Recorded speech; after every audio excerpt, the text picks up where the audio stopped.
তুফলিহু, হে জনগণ তোমরা বলো আল্লাহর ব্যতীত কোনো উপাস্য নেই, তাহলে তোমরা সফল কাম হবে। চাচা পাল্টা বলল, ইয়া আইয়ুহান নাস লা তুতিউহু ফাইন্নাহু সাবি কাজ্জাব, তোমরা এর আনুগত্য করো না, সে হলো ধর্মত্যাগী এবং মহামিথ্যাবাদী। বলুন নাউযুবিল্লাহি মিন যালিক। এই চারটা ইয়া আইয়ুহান নাস বললাম, আল্লাহ রসুল বলছেন হে জনগণ, চাচাও বলছে হে জনগণ, বাংলাদেশেও আমরা বলছে হে জনগণ আল্লাহর ইবাদত করো। তোমার পাশেই আরেকজন বলছে হে জনগণ খবরদার তোমার বাপদাদা 14 রেওয়াজ যেন ছেড়ো না। বাপদাদা আগে না আল্লাহ আগে? কঠিন কঠিন, পারবেন না আপনি। বাপদাদার রেওয়াজ ছেড়ে আল্লাহর দিকে ফিরে আসার সংখ্যা খুবই কম, খুবই কম। চারটা জিনিস বাধা হবে। প্রথম বাধা দেবে আপনার ঘরের থেকে, বাপ মা। আল্লাহ নবী ইব্রাহিমকে বাধা দেয়নি? কে দিয়েছিল? তার বাপ দেয়নি? তারপরে বাধা হবে সমাজের নেতারা, তারপরে বাধা হবে যদি আপনার এলেম কালাম যদি আপনার থাকে, আপনার এলেমটাই আপনাকে বাধা দেবে যে আমি এত আলেম, রাষ্ট্রীয় যদি মেনে নেই ফতোয়াটা, তো আমার মান সম্মান থাকবে না। এর একটা সমস্যা আছে। কিন্তু আলেমরা সহজে হারে মানতে চায় না। যদি একটা ভুল ফতোয়া দিয়ে থাকে, ওর ভুলের উপরেই সারা জীবন থাকবে, ভুল সে সংশোধন করবে না। এরকম কিছু লোক আছে, সাবধান। এই যে দুই একশো আমি প্রশিক্ষণের কর্মীদের বলি, দেখো বুড়ো মানুষ আর আলেম থেকে সাবধান। মনে পড়ে? আমি প্রায় বলি কথা, আলেমের হেদায়ত হবে না আর বুড়া হেদায়ত হবে না। সবাই আমাকে দায়িত্ব নাম করে বুড়োর মধ্যে গেছে এখন, ইল্লা মাশাআল্লাহ। সব জায়গায় ব্যতিক্রম আছে, এখনো এটা একটা অভিজ্ঞতার আলোকে বলছে ভাই, কেউ খারাপভাবে নেবেন না। আল্লাহ রসুলের দাওয়াত ছিল আল্লাহর সার্বভৌমত্বের দিকে, আর চাচাদের দাওয়াত ছিল মানুষের সার্বভৌমত্বের দিকে। আল্লাহর সার্বভৌমত্বের অধীনে সকল মানুষের অধিকার সমান, আর মানুষের সার্বভৌমত্বের অধীনে সকল মানুষ মানুষের গোলাম। আপনি কি মানুষের গোলামি চান না আল্লাহর গোলামি চান? কথা বুঝতে পারছেন? দেখুন, এটা আমি হাদিস দিয়ে দিয়ে আপনাদের বলে যাচ্ছি। যারা এখানে জ্ঞানী মানুষ আছেন, কথা বোঝার চেষ্টা করবেন সার্বভৌমত্বের অর্থটা কি। আনচ্যালেঞ্জেবল পাওয়ার যার হাতে থাকে, যে পাওয়ারকে চ্যালেঞ্জ করা যায় না, তাকে সার্বভৌম ক্ষমতা বলা হয়। ইন্নাল্লাহ আলা কুল্লি শাইইন কাদির, আল্লাহ সকল বিষয়ের উপর সর্বশক্তিমান। আর আমরা বলছি জনগণের সার্বভৌম ক্ষমতার উৎস। সত্য নাউজুবিল্লাহ বললেন, ভোট আসুক না, আপনি আগে দেবেন। পরিষ্কারভাবে শিরকের সঙ্গে আপোষ করে আপনাকে রাজনীতি করতে হবে বাংলার জমিনে। আর একটা কি, অধিকাংশ রায় চূড়ান্ত, ঠিক না? আর আল্লাহ রসুলকে আল্লাহ পাক কঠোরভাবে বলতেন, বলা হে মোহাম্মদ, যদি তুমি অধিকাংশ মানুষের কথা শুনে কাজ করো, ওরা তোমাকে আল্লাহর পথ থেকে বিচ্যুত করে ফেলবে। কারণ অধিকাংশ মানুষ ধারণার অনুসরণ করে, অধিকাংশ মানুষ অনুমান ভিত্তিক কথা বলে, ঠিক না? লাকিলে এক এমপির সঙ্গে আসছিলাম বিমানে ঢাকা থেকে। আমি বললাম, ভাই আপনার পরিচয় কি? দেখলাম উনি শুধু এমপি না, উনি তখন ব্যারিস্টার মন্ত্রী, এই আগের সরকার আমাদের। বললাম, ভাই আমাদের ছাত্রদের মেরি 1 লাখ টাকা হাতে দিয়ে শহীদ আখ্যা দিয়ে আর কতদিন রাজনীতি করবেন? তো জিহাদ করতে হবে না? জিহাদটা আপনার ছেলেতে করেন না, পরের ছেলে কি কেন? একদম লাজবাব হয়ে গেছে। আপনার ছেলে বিদেশে পড়ে, ইসলামী নেতাদের ছেলেরা বিদেশে পড়ে, আর মরে আমার বিশ্ববিদ্যালয়ের ছাত্ররা, নিরীহ ছেলেরা আসছে এখানে লেখাপড়া শিখতে, ওদের দিয়ে মিছিল করেন, প্রতিপক্ষের মিছিল আসে, মারামারি কাটাকাটি হয়েছে, চলছে। দেখছেন না ঢাকায় কী হচ্ছে এখন? ঢাকার খবরই হলো এই পর্যন্ত 58 জন নিহত হয়েছে, 542 জন আহত হয়েছে 2-3 দিন আগে পত্রের হিসাবটা। এই হিসাব তো আরও ভুল, তো আরও বেশি হয়ে গেছে। আর এই মারামারি তো চলবে, তত করে না মরবে তত হিংসা বৃদ্ধি চলবে। এখন দেশে পুরো পরিবেশটা শত্রুর পরিবেশ, আর ভাই ভাই নেই। এমনকি স্বামী স্ত্রীর তালাক বন্ধ হয়ে যাচ্ছে যদি দুই দল যদি করে। এই তন্ত্রে মানুষের মধ্যে মহব্বত সৃষ্টি হয় না, বরং শত্রুতা সৃষ্টি হয়। এই মারাত্মক জিনিসটা ঢুকিয়ে দিয়েছে ইহুদি নাসরারা, যেন মুসলমানরা ঐক্যবদ্ধভাবে শক্তি অর্জন করতে না পারে, যাতে এদের সময় এর মধ্যে সবসময় গুতাগুতির হিংসা বিদ্বেষ লেগেই থাকে। এই ধ্বংসাত্মক রাজনীতি ঢুকিয়ে দিয়েছে গণতন্ত্রের নামে, আর এটাই আমাদের দেশটাকে শেষ করে দিচ্ছে। কেউ কারোর ভালো দেখতে পারে না। প্রত্যেকের কিছু না কিছু মেধা আল্লাহ দিয়েছে। বিরোধী দলও মেধা আছে, সরকারি দলও মেধা আছে। মেধার মূল্যায়ন হওয়া উচিত ছিল, কিন্তু যদি ঘূর্ণা করে বুঝতে পারে যে আপনি আমার দলভুক্ত নন, আপনি যত মেধাবী হন আপনার কোনো মূল্যায়নই দেশে নাই। যার ফলে দেশ থেকে ভালোবাসা, মহব্বত, নাগরিকত্ব সব কিছু শেষ হয়ে যাচ্ছে। এটা বিদেশিরা চায়, দেখেন মারামারির মরুক। আল্লাহ এটা চান না। আল্লাহ চায় তোমরা মহব্বতের সঙ্গে থাকো। আল্লাহ বাবানা কুলুবুকুম ফাসবাহতু বিনিয়ামাতি ইখওয়ানা। আল্লাহ পাক ইসলামের বরকতে তোমাদের মধ্যে উলফত মহব্বত পয়দা করে দিয়েছেন, অথবা তোমরা ভাই ভাই হয়ে গেছো।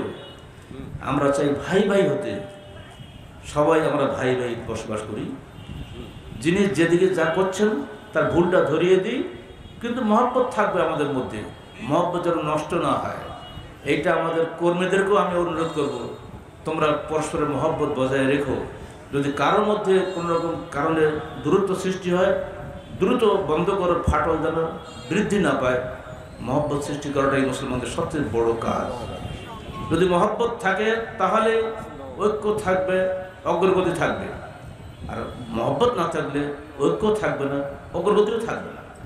মানুষ সবাই কিছু না কিছু ভুল তো হতেই পারে, কিন্তু ক্ষমাশীল দৃষ্টিতে সবাই সবাইকে দেখতে হবে। এটা শুধু আমাদের সংগঠনের মধ্যে বলছি না, প্রত্যেকটা নাগরিকের মধ্যে এটা থাকা উচিত। নইলে এদেশের উন্নতি কোশ্চিন কালে হবে না। 50 বছর হয়ে গেলে কবে উন্নতি হবে? ছোট্ট ছোট্ট বিষয় নিয়ে আমরা পরস্পরে ঝগড়া করি। 72 সালে আমি ইন্টারমিডিয়েট পরীক্ষা দিচ্ছি, গিয়েছি।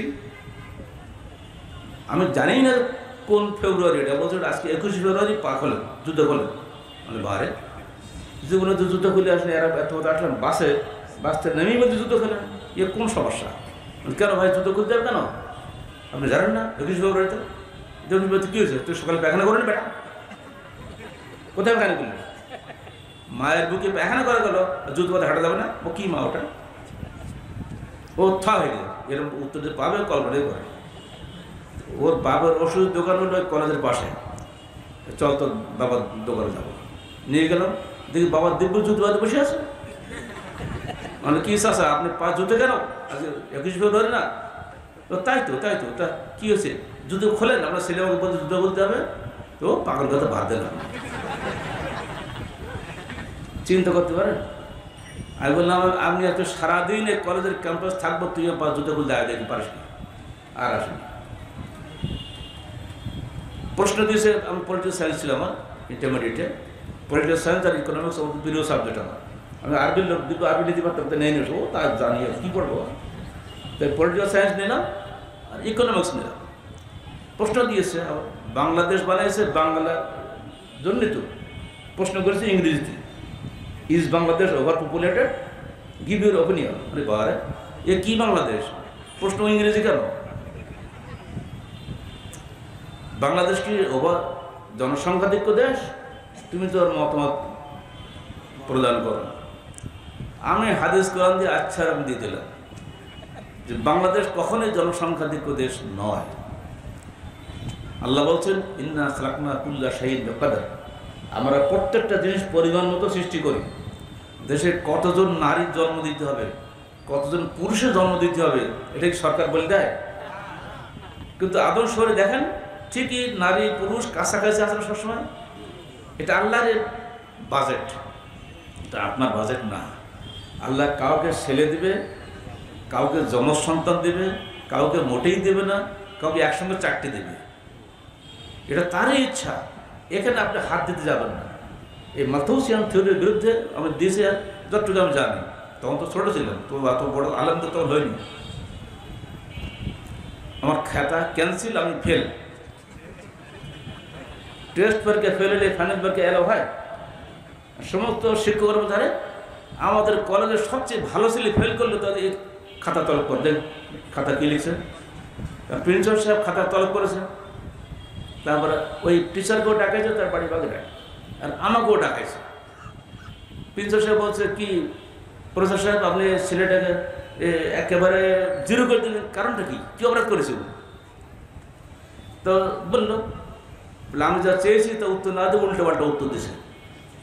তা দেখি প্রশ্নটা দেখি, প্রশ্ন দেখলো, তা আপনি তো বলেননি যে বইয়ে যা লেখা আছে তাই লিখো, আপনি বলেছেন তোমার মতামত লিখো। তো ও তো ওর মতামত লিখেছে, দোষ তো কিছু করেনি। সমস্ত শিক্ষকের ভোটে আমি ফার্স্ট হয়ে গেল। ছোট থেকে এই মেজাজটা তৈরি করতে আনলাম, আমি কি করবো? এটা আমি বরদাস্তি করতে পারি না। করোনা হচ্ছে বিরোধী কিছু দেখলে এমনিতে আমার গা জ্বলে, আমার সহ্য করতে পারি। আলেম মানুষের জন্ম তো, আমার গোষ্ঠী সব আলেম, ছোট থেকে শিখছে এগুলো। আপনি কি বলে ওভার পপুলেটেড হবে না? আল্লাহ নিজে খাদ্য যোগান দিচ্ছে। এখন অবস্থা কি, আগে আমি দেখতাম 1 মণ কি বলে 1 বিঘা জমিতে 8 মণ পাটনাই ধান হতো, আর এখন 1 কাঠা জমিতে 50 মণ ধান হচ্ছে। আল্লাহ খাওয়া দিচ্ছে না?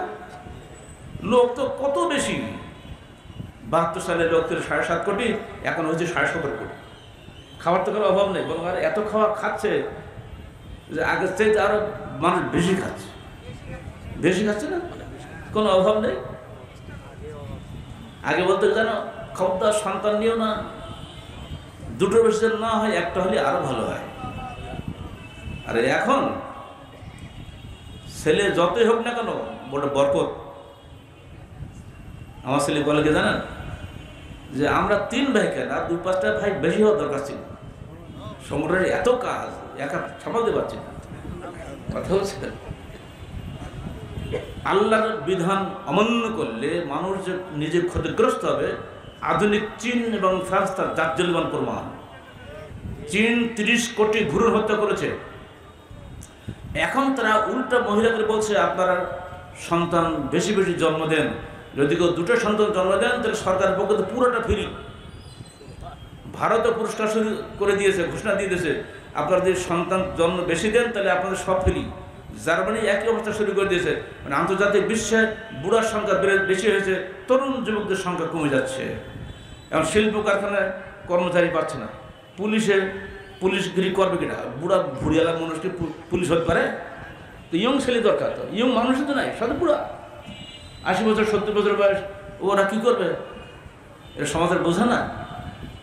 ফলে এখন দুনিয়া ভাবতেছে আমাদের এতদিন যে আমরা কাজটা করছিলাম এই থিওরিটা ভুল ছিল, আল্লাহর বিধান দিয়ে তারা এখন বাধ্য চলে আসতেছে। বললাম আলহামদুলিল্লাহ। প্রতিটি ব্যাপারে যে একটা উদাহরণ আপনাকে দেয়, আপনি সারা রাত দোষ থাকলে লড়বেন একটু, কিন্তু এইসব কিন্তু আমাদের শিক্ষার জন্য আমরা বলছি। বন্ধুরা আমার, আহলে হাদিস আন্দোলন আল্লাহর সার্বভৌমত্ব প্রতিষ্ঠার আন্দোলন। এবার বলুন, এই সার্বভৌমত্ব প্রতিষ্ঠা হবে কিসের মাধ্যমে? আপনার আমার রায়ের মাধ্যমে না আল্লাহর বিধানের মাধ্যমে?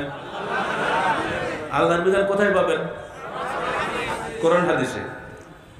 প্রত্যেকটা মানুষ চলে যায়, কিছু রেখে যায়, অনেকের কিছুই থাকে না, কিন্তু আমার রসুল কোনো টাকা পয়সা রেখে যান নাই, দিনার বলা দেরহামান কিছুই রেখে যান নাই, দিনারও নেই, দেরহাম নেই, কিছুই নেই।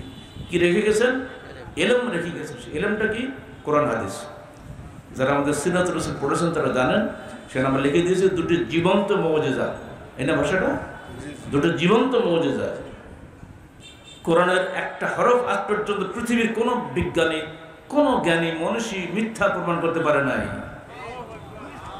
কোরআনের সবচেয়ে বড় গুণ এই কোরআনের অপরিবর্তনীয়তা, কোরআনের পূর্ণাঙ্গতা, কোরআনের সর্বোচ্চ অলঙ্কার সমৃদ্ধ ভাষার লালিত্য। আমি 25টা পয়েন্ট দিয়েছি কোরআন সম্পর্কে।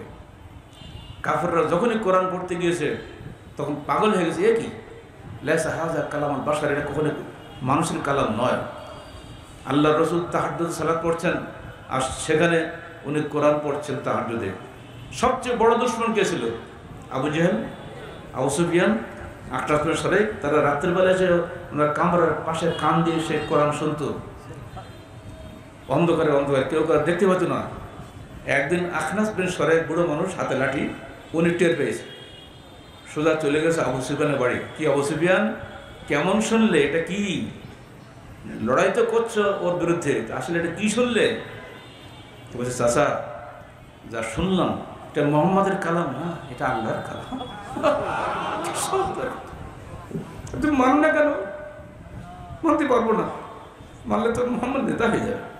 নেতা আমি, নেতৃত্বের অহংকারে সেদিন সে মানেনি, কিন্তু স্বীকার করেছে।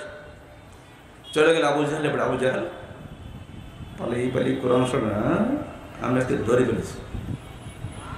কি মনে করছো চাচা? মোহাম্মদ যেটা পড়েছে নিঃসন্দেহ ওটা আল্লাহর কলাম, কিন্তু আমি মানতে পারবো না।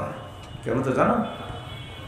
কোরাইশ হলেও আমি বনু মখজুম গোত্রের, আর মোহাম্মদের বনু হাসান গোত্রের। বনু হাসানরা অহংকার করবে আমাদের গোত্রে একজন নবী আছে, তোমাদের গোত্রে নবী না হয়।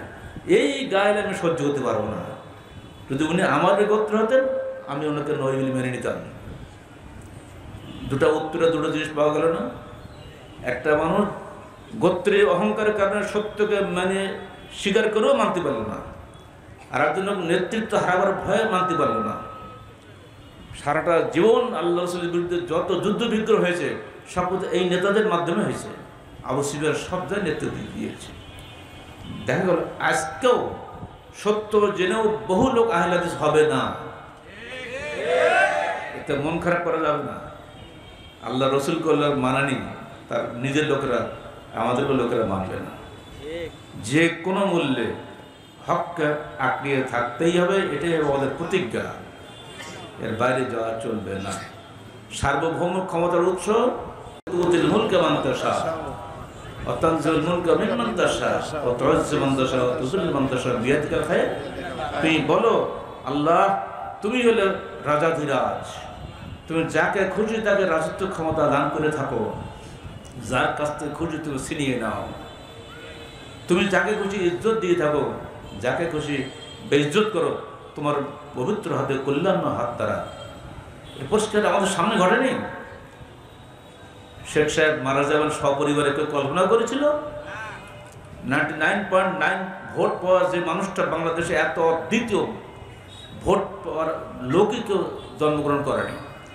তিনি যে তার নিজের লোকদের হাতে এইভাবে সপরিবার নিহত হবেন, এ কোনো মানুষ কল্পনা করতে পারে? কাল তিনি ছিলেন ক্ষমতার সর্বোচ্চ স্তরে, এক রাতেই তিনি দুনিয়াতে হারিয়ে গেলেন। জিয়াউর রহমানের 5টা মিনিট যদি বাঁচত, ওখানেই শেষ হয়ে যেত। কীভাবে যে তিনি বাঁচতেন তার জীবনে পড়ে দেখেন। সে স্বপ্নও জানত না যে তিনি আগামী দিনে বাংলাদেশের প্রেসিডেন্ট হয়ে যাচ্ছেন। এরশাদ সাহেবের ঠিক একই অবস্থা। অর্থাৎ এইগুলো নিয়ে বেশি বাড়াবাড়ি করবেন না। কোরআন আগে। কোরআন বলছে আমি রাজত্ব ক্ষমতা দিয়ে থাকি। এখনো যিনি ক্ষমতায় আছেন এটা আল্লাহর রহমতেই আছেন, জনগণের রহমতে নয়। আল্লাহ বুঝেছেন যে এর রাখার প্রয়োজন আছে। আল্লাহর হিসাব আল্লাহর কাছে, আমরা ওখানে মাথা ঢুকাতে যাব না। আমাদের দায়িত্ব যতদিন যিনি ক্ষমতায় আছেন, রসুলের নির্দেশ, তাদের হক তাদেরকে দাও, তোমার হক আল্লাহর কাছে যাও। সরকারের বিরুদ্ধে বিদ্রোহ করো না। যারা শাসন ক্ষমতায় আছেন তাদের আনুগত্য করো। এটুকুই আল্লাহ রসুলের নির্দেশ, আমরা সেই নির্দেশ ফলো করি, বাস। আমাদের দায়িত্ব নয় তাকে হটিয়ে দিয়ে আমাকে বসাও, এইটা না। আর এইটা করতে গিয়ে যত অশান্তি হচ্ছে দেশে। যাই হোক, বাংলাদেশেই তার বাস্তব প্রমাণ রয়েছে যে আল্লাহ সমস্ত ক্ষমতার মালিক। এরপরেও বলছে না মানুষ সমস্ত ক্ষমতার মালিক, তো উল্টাপাল্টা হয়ে যাচ্ছে না। এবারে কি দিয়ে করবে? পার্লামেন্টের আইন দিয়ে। পার্লামেন্টের আইন কে বানায়? মানুষই বানায়। মানুষগুলো কিরকম মানুষ তো জানেন? এক এমপির সঙ্গে কথা হচ্ছে, আহলে হাদিস এমপি। তাহলে ভাই, এই যে সুদের আইন চলছে, এত অন্যায় অত্যাচার চলছে, আপনারা সংসদ যান কি কিছু বলতে পারেন না? তবে স্যার, ইয়ং ছেলে, আমরা তাকাই প্রধানমন্ত্রীর চেহারার দিকে, চেহারাটা কোন দিকে আমরা সেই দিকে ভোট দিই। বিপরীত বলার ক্ষমতা আমাদের নাই। কেন মানা করে? মানা করে না, একবার বুঝি এর ঠেলাটা কোথায় যাবে। হলো এত ভীত, শঙ্কিত, আতঙ্কিত যে এমপিরা হয়, এটা আবার জনপ্রতিনিধি কী করে হয়? পুরো এককেন্দ্রিক কর্তৃত্ব চলছে এবং সেখানে হাদিস কোরআনের কোনো বিধান নেই, যা চলবে তাই। দেখা যাচ্ছে মানুষের দাসত্ব করছে, আল্লাহর দাসত্ব নয়। মূল কথা এটাই।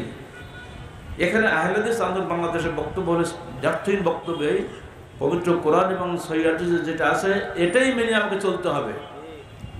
মানুষের বিধান যত ভালোই হোক না কেন কোরআন হাদিসের উপরে যেতে পারে না। আমাকে জিজ্ঞেস করছে অ্যারেস্ট করার পরে ঢাকায় নিয়ে, বুঝতে পারছেন তো কী বলো ওটাকে, রিমান্ড নাকি? ওই ভয়ে তো আপনাদের সব কলিজা কাবাব হয়ে গেছিলো। আমাকে তো 3 দিন ধরে খবরই পাই। জিজ্ঞাসা করা হচ্ছে আপনি কি সংবিধান মানেন না? তো মানে আমার বাসা থেকে ইস্তেমার যত ওই ক্যাসেট আছে না, বড় বড় ছিল তো ভিডিও ক্যাসেট, সব নিয়ে গেছে, নিয়ে ওরা ওই শোনে সারাদিন পড়ে পড়ে।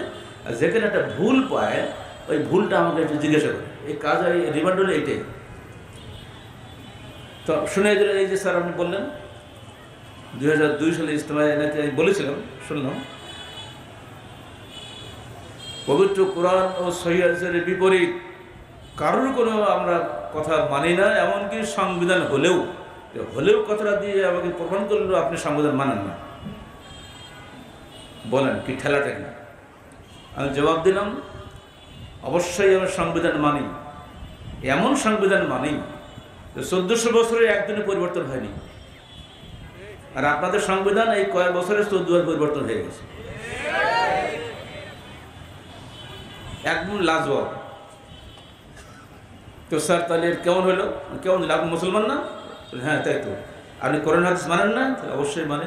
তো মানে তো এই কথা বলছেন, আমি হাদিস কোরআন মানালেও আমি আহলে হাদিস জীবন যাবে কিন্তু হাদিস কোরআন ছাড়বো না। আপনার রিমান্ডের তো আমি করি না, বাস শেষ। আর কোনোদিন কোনো বেয়াদবি নেই, কোনো কথাও নেই, কিছুই নেই। বাপরে বাবু ওখানে যেই লাভ নাই। আসার পরে বলছে সত্যের তেজ দেখি না। প্রত্যেকটা কর্মীকে এই ধরনের সাহসী হতে হবে, তবেই আপনি পারবেন বাংলার জমিনকে পরিবর্তন করতে। মানুষ পরিবর্তন না হলে সরকার পরিবর্তন করে কোনো লাভ হবে না।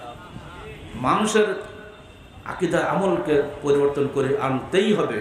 মানুষ যেন বুঝে কোরআন হাদিস মানলেই আমি দুনিয়াতে আখেরাতে উভয় জায়গাতেই আমি মুক্তি পাবো। আপনারা সুদ খান না? এই শব্দ টুবিয়েলা, সুদ খান কি বলেন? সুদ খাই বলতে হবে, খাই না বললে হবে না, বহু উপায় নেই। আপনার সুদ খেতেই হবে। এমনভাবে দেশটা তৈরি হয়ে গেছে এখন, সুদী অর্থনীতি রন্ধ্রে রন্ধ্রে, বাসার উপায় নেই।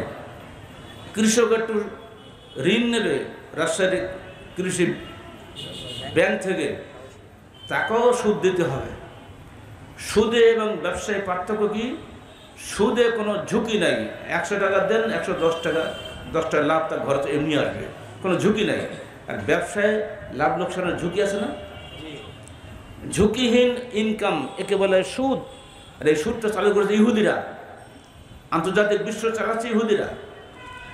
তারা এইভাবে সারা বিশ্বকে শোষণ করছে। বাংলাদেশ বিদেশ থেকে ঋণ নিচ্ছে, IMF থেকে বিভিন্ন জায়গায় ঋণ নিচ্ছে না, সব জায়গায় সুদ দিতে হচ্ছে। এই সুদগুলো আমাদের মাথার উপর দিয়ে যাচ্ছে, ওই সুদের টাকা আমাদেরকে দিতে হচ্ছে। সরকার তো নিজের পকেটে দেবে না, সবই আমাদের উপর চাপানো হচ্ছে। জামাতে, কাপড়ে, লুঙ্গিতে, গামছাতে, সব জায়গায়, ইলেকট্রিক সব জায়গায় বিল তো দিচ্ছেন। এমনভাবে সুদ আমাদেরকে চারিদিক থেকে ঘেরে ফেলেছে যে এই সুদী অর্থনীতির মধ্যে থেকে আমরা ইবাদত করলে আল্লাহর কাছে কবুল হবে কিনা আল্লাহ ভালো জানে। হয়তো এইটুকুই বলতে পারি, আল্লাহ আমার কোনো ক্ষমতা ছিল না। কিন্তু আল্লাহ রাসূল বলে গিয়েছেন আমার পরে বহু শাসক আসবে, তারে কোন অতনকে রুনা, কিছু ভালো হবে কিছু মন্দ হবে। ফমান আনকারা ফাকাত নাজা, অমান কারেহা ফাকাত ফাকাত কি জানো, অমান কালু অমান তাবিয়া ও রাজা কালু আলা ফালা নকাতুল ইয়া রাসূলুল্লাহ কাল আল্লাহ মা সাল্লাল্লাহু আলা মা সাল্লাল্লাহু। একামতের বইটা পড়ে দেখবেন। আমার পরে অনেক শাসক আসবে, কেউ ভালো কেউ মন্দ। যারা মন্দ শাসক হবে, খবরদার তোমরা যদি সেগুলোকে স্বীকার করে নাও, যদি সেগুলো অস্বীকার করো, আনকার মানে ইনকার করো, তাহলে তুমি জান্নাতে নাজাত পাবা। আর যদি কারেহা অপছন্দ করো, তাহলেও বেঁচে যাবা। কিন্তু ওয়ালাকিন মান রাদিয়া ওয়া তাবা, আর যে ব্যক্তি তাতে রাজি হবে এবং অনুসরণ করবে, বলার পরেই সাহাবায়েরা বললেন আফালা নুকাতিলু ইয়া রাসূলুল্লাহ, হে আল্লাহর রাসূল, আমরা কি ওটাকে ওর বিরুদ্ধে যুদ্ধ করবো না? আকালা নোনাবেজো, আমরা সিংহাসন ফেলে দেবো না? আল্লাহ রসুল জবাব দিলেন লা মা সাল্লাহ, লা মা সাল্লাহ, এটা করো না, এটা করো না, যতক্ষণ তারা সালাত আদায় করে। আমাদের সরকার সালাত আদায় করে, আমাদেরকে সালাত আদায় নিষেধ করে না, অতএব আমাদের সরকারের বিরুদ্ধে বিদ্রোহ করার সুযোগ এখন আসে নাই। আল্লাহ রসুল 2000 বছর আগে আমাদেরকে সাবধান করে গিয়েছেন। তিনি বলে গিয়েছেন আতু হাক্কুম, তাদের হক তোমরা দাও, সালুল্লাহ হাক্কাকুম, তোমাদের হক আল্লাহর কাছে চাও। এগুলো আমাদের বইয়ের মধ্যে অনেক পড়ে দেখবেন। আহলে হাদিস আন্দোলন বাংলাদেশ যদিও বাতিলের সঙ্গে আমরা আপোষ করি না, এটা নিশ্চিত, কিন্তু আমরা বাতিলকে বাতিল বলে জনগণের সামনে বলি, সরকারের কাছে বলি, দাবি আকারে পেশ করি। পুঁতি তবলিগ ইসলামে আপনারা জানেন আমরা দাবি আকারে সরকারকে দেই না। সরকারের সমস্ত মিডিয়া সেখানে থাকে, তারা দেখে যে আমরা এটাকে কখনোই পছন্দ করি নাই। শুধু অর্থনীতি বাতিল করার জন্য আহলে যুব সংঘের গত 17 জুনের ঢাকা সম্মেলন, সেখানে সরকারি প্রতিনিধি এমপির সামনে আমরা কথা বলে দিয়েছি এই সব বাতিল করো, ইসলামের আইন ও সংসদ বিধান অনুযায়ী দেশ শাসন করো। অর্থাৎ আমরা যদি ইনকার না করতাম তাহলে আমরা অবশ্যই জার্মান হতাম। আমরা ইনকার করেছি বিধায় আমরা ওরা নাজাত পেতে পারে, আল্লাহর কাছে আশা করতে পারি। তাহলে এখানে আমাদের নীতি হচ্ছে যতদিন আমরা বাঁচবো ইনকার করেই যাব। পারবেন তো? যদি ইনকার না করেন, যদি রাজি হয়ে যান, তা পারা পিছিয়ে ভোট দেন, দৌড় মারেন, তাহলে আপনি কিন্তু গজবের শিকার হয়ে গেলেন। আপনি কখনোই রাজি হতে পারেন না এবং কখনোই যারা অনুসারী হতে পারেন না। এদেশের যারা হকবন্দি মুসলমান তাদেরকে বলবো, দয়া করে বাতিলকে বাতিল মনে করুন, হককে হক বলুন, হককে বাতিল করার চেষ্টা করবেন না। কারণ কোরআন হাদিসের অভ্রান্ত সত্য আমাদের সামনে আছে, ওখানে যেটা হক ওটাই হক, আমি যেটা বলবো ওটা হক নয়। মুশকিল হয়েছে আমাদের কিছু কিছু বুঝ আছে, সমস্যা। একটা ছোট্ট ধরেন, অনেকে যুক্তি দেখে জানেন আমরা আকীদা সব ঠিক আছি, এই কিছু শাখা প্রশাখা মসলা মশলা নিয়ে একটু সমস্যা, এটা বলে না? এবার আপনি বলেন, আল্লাহ বলছেন কুল ইন্নামা আনা বাশারুম মিসলুকুম, তুমি বলো আমি তোমাদের মধ্যে একজন মানুষ, তাই তো? আপনি বললেন মানুষ না, উনি হলেন নূর। এটা কি আকীদা না পোশাকা, শাখা বা মশলা? আকীদা না? আজ পর্যন্ত বাংলাদেশের লক্ষ লক্ষ আলেম ওলামা আল্লাহ রসুল নূর ছিলেন না মানুষ ছিলেন এই ব্যাপারে একমত হতে পারল না। আল্লাহ বলছেন আফামাই ইয়াখলুকু আম্মান লা ইয়াখলুকু আফালা তাতাফাক্কারুন, যিনি সৃষ্টি করেন আর যিনি সৃষ্টি করেন না দুজনকে সমান, তোমরা কি কিছুই বোঝো না? আল্লাহ তোমরা কিছুই বোঝো না? আর আমরা বলছি কি প্রত্যেকটা সৃষ্টিকর্তার অংশ হবে। এতভাবে বলছি আমরা, সৃষ্টি আত্মায় মিল হয়ে পরমাত্মায় বিলীন হয়ে যায়। ওরসগুলো দেখেন না কি হয়, সেখানে হাজার হাজার মানুষ সেখানে যাচ্ছে। মানুষ আল্লাহর সৃষ্টির অংশ নয়, আল্লাহ আলাদা, মানুষ আলাদা। মানুষ আল্লাহ সৃষ্টি, আল্লাহ নিজে সৃষ্টিকর্তা, আমরা হলাম সৃষ্টি। অথচ আমরা বানিয়ে দিয়েছি কোরআনকে বাইপাস করে যে মানুষ আর আল্লাহ সবাই মানুষের একটা অংশ। এটা মারাত্মক কুফরি কথা না? রসুল বললেন ইন্নাল আমালু বিন্নিয়াত, ঠিক তো? প্রত্যেক কাজ নিয়তের উপর নির্ভরশীল। আমরা ব্যাখ্যা দিলাম যত ইবাদত আছে সমস্ত ইবাদতে নায়াতন করতে হবে, নাহলে সালাতি হবে না। নায়াতন ছাড়া সালাতও হবে না, সিয়ামও হবে না, কিছুই হবে না। তো নিয়ত অর্থ সংকল্প, একটু বোঝে নাকি বলেন? এমনি করে অসংখ্য সমস্যা রয়েছে।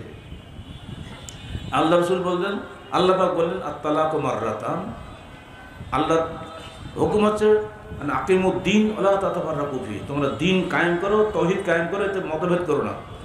আমরা বললাম ওনার দিন অর্থ হুকুমত, তৌহিদ নয়। একাই বললাম, দুনিয়ার সব একদিকে, আমি একদিকে। যেহেতু হুকুমত পাওয়া যাবে, দুনিয়ার যদি লাভ আছে ওটার মধ্যে চলে গেল। এমনি করে করে প্রত্যেকটি ক্ষেত্রে আপনি চলে যান। আল্লাহ বললেন তালাক মাররাতান, তালাক 2 বার দাও, 2 তোহরে 2 বার দাও। এবার তৃতীয় তোহরে যখন তুমি দেবা তখন তোমার বউ শেষ। তৃতীয়বার যদি দাও, 1 মাস দাও, 8 মাস চিন্তা ভাবনা করো, পরের মাসে আবার দাও তোহর অবস্থায়, আবার চিন্তা ভাবনা করো। এবার যদি তৃতীয়বার দিয়ে বসো তো বউ আর পাবা না, যতক্ষণ অনুত্তর বিহীন হবে। এটা আল্লাহর বিধান। সূরা বাকারা পড়ে দেখেন 232-233 আয়াত। আপনি বললেন একসঙ্গে যদি 3 তালাক দাও তো বউ শেষ। এটা সমস্ত লোক মেনে নিচ্ছে। এই ব্যাপার চেষ্টা করে তো, একসঙ্গে 3 তালাক দিলে বউ শেষ। আল্লাহ আপনাকে সুযোগ দিলেন ঠান্ডা মাথায় বিচার করার জন্য, স্বামী স্ত্রী যাতে পৃথক না হয়ে যায়, বিচ্ছিন্ন না হয়, আর আপনি আমাকে সেই সুযোগটা দিলেন না। এখন তালাক হয়ে গেল, উভয়ের মধ্যে 2 দিন পরে বাচ্চা কাচ্চা তো আসে, মহব্বত আসে না, যে এটা কী করলাম রাগের মাথায়, কথা ঠিক হয়নি। এবার চেষ্টা করবে তারা পুনরায় মিলিত হওয়ার জন্য, কিন্তু বাধা কারা? এটা নওগাঁর সমস্যা বলে বলছে। এটা আমার তালাক তাহলিল বইটা এই নওগাঁকে উপলক্ষ করে লেখা। এইখানে ঘটনা ঘটেছিল। কী বলে কলা গাছের, আপনারা কী বলেন শুকনো পাতাকে কী বলেন? বাসনা, আমরা বাসনা বলি। কলা গাছের পাতা দিয়ে ঘেরা বাড়িটা, গরিব মানুষ, ভ্যান চালায়। তার ওই পাশ থেকে গ্রামের একজন হুজুর যাচ্ছিল, গ্রামের মাতব্বর টাইপের হুজুর। তার ওই জমিটা তার টার্গেট আছে, জমিটা সে নিবি, কিন্তু গরিব মানুষ তো দেয় না। কারণ ওই যাচ্ছে আর এরা নিজেরা রাগারাগি করে তুই তালাক, তোর তালাক, 3 তালাক দিলাম। আর ওই মাতব্বর শুনে ফেলেছে বিষয়টা। মাতব্বর যে সুযোগ পেয়ে গেছে, এইবার তো তাড়ানোর সুযোগ পেয়ে গেল, যে সবাইকে বলে দিয়েছে এই বাড়ি তোমার যাওয়া না, বয়কট। কেন? ও বউকে 3 তালাক দিচ্ছে, আমার সামনে নিষ্কানে শুনেছি, এই বউ হিল্লা না করা পর্যন্ত ও বাড়ি যাওয়া হবে। এই ঘটনা সব পত্রিকা আসলো। তখন ওই ডিপার্টমেন্টের চেয়ারম্যান আমার কাছে সাংবাদিকদের গেল, ইনকিলাবের সাংবাদিক। তো স্যার, এ বিষয়ে সমস্ত আলামা বিভিন্ন রকম ফতোয়া দিচ্ছে, তো আপনার বক্তব্য কী? মানে তোমরা তো সাংবাদিকতা করো, কাটাছাটা করো, আমি যা লিখে দেবো ঠিক তাই ছাড়তে পারবা? তো ওয়াদা করল, দেখো তুমি কিন্তু আমাদের ছাত্র, ইউনিভার্সিটি পড়ো, উস্তাদের সঙ্গে বেয়াদবি করবো না, আমি লিখে দেবো একটা কাগজ, ঠিক অ্যাজ ইট ইজ তোমাকে ইনকিলাব দিতে হবে। তাই দিলাম। সেখানে লাআনাল্লাহুল মুহাল্লিলা ওয়াল মুহাল্লিলা লাহু, আল্লাহ পাক লানত করেছেন যার জন্য হিল্লা করা হয় এবং যে হিল্লা করে, এবং তাকে বলা হয়েছে আর তাইসুল মুস্তাআব, ভাড়াটি ষাট। এই হাদিসগুলো দিয়ে ইনকিলাব বেরিয়ে গেল। সুবহানাল্লাহ। বিহামদিহি। তার আগে যত ইসলামী দলের নেতারা সবাই হিল্লার পক্ষে দিয়েছে, যেই আমারটা বেরিয়ে গেল নেতাদের সব মুখ বন্ধ হয়ে গেল, আর কোনো বক্তব্য নেই। হাইকোর্ট রায় দিয়ে দিল, এ বিয়ে বাতিল, হিল্লা মিলে চলবে না। হলো একটা বক্তব্য সঠিক গেছে, সব চুপ হয়ে গেছে। আলেমটা তো কম না, নেতারা কম আলেম নাকি? সব চুপ। আমরা এই হিল্লা বিবাহ নিয়ে অনেক কথা আমি বলেছি এর আগে, আজকে বলে দিচ্ছি। আজকে ইসলামের হুকুমত হয়েছে, জজের কাছে গিয়েছে, আপনি আহলে হাদিস মেয়ের বাপ আর উনি হানাফি ছেলের বাপ, উভয়ে চাচ্ছেন ছেলে মেয়ে আবার মিলে যাক। ছেলের বাপ হানাফি, সে বলছে ছেলের বাপ আহলে হাদিস, মেয়ের বাপ হানাফি, সে বলছে আমি কোশ্চেন করে এটা মেনে নেব না। ও জজ সাহেব কী করবে? ধরে নেন জজটা আহলে হাদিস, হতে তো পারে অবশ্য, সে কী করবে? জজ বলে দেখো কোরআন হাদিসে বলছে হিল্লা বিবাহ হয় না। তো এখন রাষ্ট্র যেহেতু চলছে, কারণ বলা হয়েছে ইসলামী দলের নেতার পক্ষ থেকে, যে দেশে যে মযহাবের লোক সংখ্যা অধিক সে মযহাব অনুযায়ী শাসন ব্যবস্থা হওয়াটাই স্বাভাবিক, আছে না? 1946 সালের 31 জানুয়ারি সোনার বাংলা পত্রিকা পড়ে যাবে, সেই দলই এখনো আছে। এটা যদি হয় রাষ্ট্রের সংবিধান, তখন আপনি যদি আহলে হাদিস ম্যাজিস্ট্রেটও হন, আপনার কোনো ক্ষমতা নেই হাদিস কোরআন মোতাবেক রায় দেওয়ার। আপনাকে বলতে হবে আমি ব্যক্তিগতভাবে এটা চাই না, কিন্তু যেহেতু রাষ্ট্র চলছে এইভাবে অধিকাংশের মত অনুযায়ী, আমি বাদ দিয়েই বলছি এই হিল্লা বিবাহ আপনারা দেন। এখন বলুন, আপনি আহলে হাদিসের মেয়ের বাপ, আপনি কি আপনার মেয়েকে জেনা করাতে রাজি আছেন? কোশ্চেন করা পারবেন। ফলে আগে ঠিক না করে আপনার কিসের ভিত্তিতে দেশ চালাবেন, কোরআন হাদিসের ভিত্তিতে না ফিকহের ভিত্তিতে, এইটা নিশ্চিত না হওয়া পর্যন্ত কোনো ইসলামী দলের ভোটের মধ্যে ঢুকবেন না আপনারা, মন থাকে জানেন। এই ছোট্ট ছোট্ট উদাহরণ দিয়ে আমি আপনাদের বুঝিয়ে দিচ্ছি যাতে আপনাদের ব্রেনে ঢোকে বিষয়গুলো। কোরআন হাদিস মুসলমানের জীবনের চলার পথের একমাত্র ধ্রুবতারা। এই পথের সবাইকে চলার জন্য আমরা আহ্বান জানাচ্ছি এবং আহলে হাদিস আন্দোলন বাংলাদেশ এদেশের মানসিকতা কী চায়, কেন চায়, কীভাবে চায়, এই বইটা পড়ার অনুরোধ করছি। আর এই সুযোগে যারা জঙ্গিবাদে যাচ্ছ, আজকে খোদ্দারি বলে আসছে নদরবা থেকে বেশ কিছু ছেলে জঙ্গিবাদে চলে গেছে, র্যাব 7 জনকে ধরেছে। দুঃখজনক, এই ছোটো ছোটো বাচ্চা এরা আন্তর্জাতিক চক্রান্তের ফাঁদে পড়ে গেছে। আন্তর্জাতিক চক্রান্ত এই যে মুসলমানকে, ইসলামকে তারা জঙ্গিবাদী ধর্ম হিসেবে প্রমাণ করতে চায়।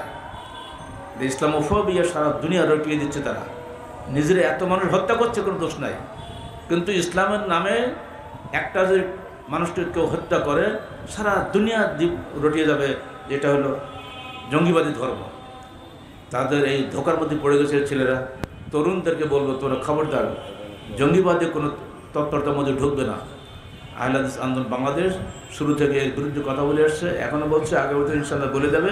এর বিরুদ্ধে আমাদের একটা ছোট্ট বই আছে, লাল বই, যে 17টা আয়াত এবং হাদিস দিয়ে তারা জঙ্গিবাদের পক্ষে দলিল দেয়, ওগুলোর জবাব দিয়েছে আমি এখান থেকে 3-4 বছর আগে।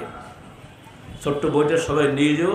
আর পুলিশ ভাইদের বলবো, আপনারা দয়া করে ওগুলো নেন, পড়বেন। এটা না, আপনারাই পড়বেন, আপনাদের এলেম হবে। আমরা বইটার নাম হচ্ছে চরমপন্থীদের বিশ্বাসগত বিভ্রান্তির জবাব। এক কথা শেষ। এই বিশ্বাস যদি পরিবর্তন না করা যায়, ওই লাঠি মেরে কখনোই চরমপন্থীতে ফিরিয়ে আনা যাবে না, সেটা আমরা বলে দিয়েছি। এগুলো বাংলাদেশে আলহামদুলিল্লাহ আমরাই খালি কলমের মাধ্যমে, বক্তব্যের মাধ্যমে, সংগঠনের মাধ্যমে বলে যাচ্ছি, অন্য সংগঠনগুলো এগুলো চিন্তায় নেই। আশা করি আপনারা বিষয়টা বুঝতে পেরেছেন। আল্লাহ আমাদের সবাইকে আহলে হাদিস আন্দোলনের মৌলিক জিনিসটা বোঝার তৌফিক দান করুন এবং কর্মীদের বলবো সদা প্রস্তুত থাকুন।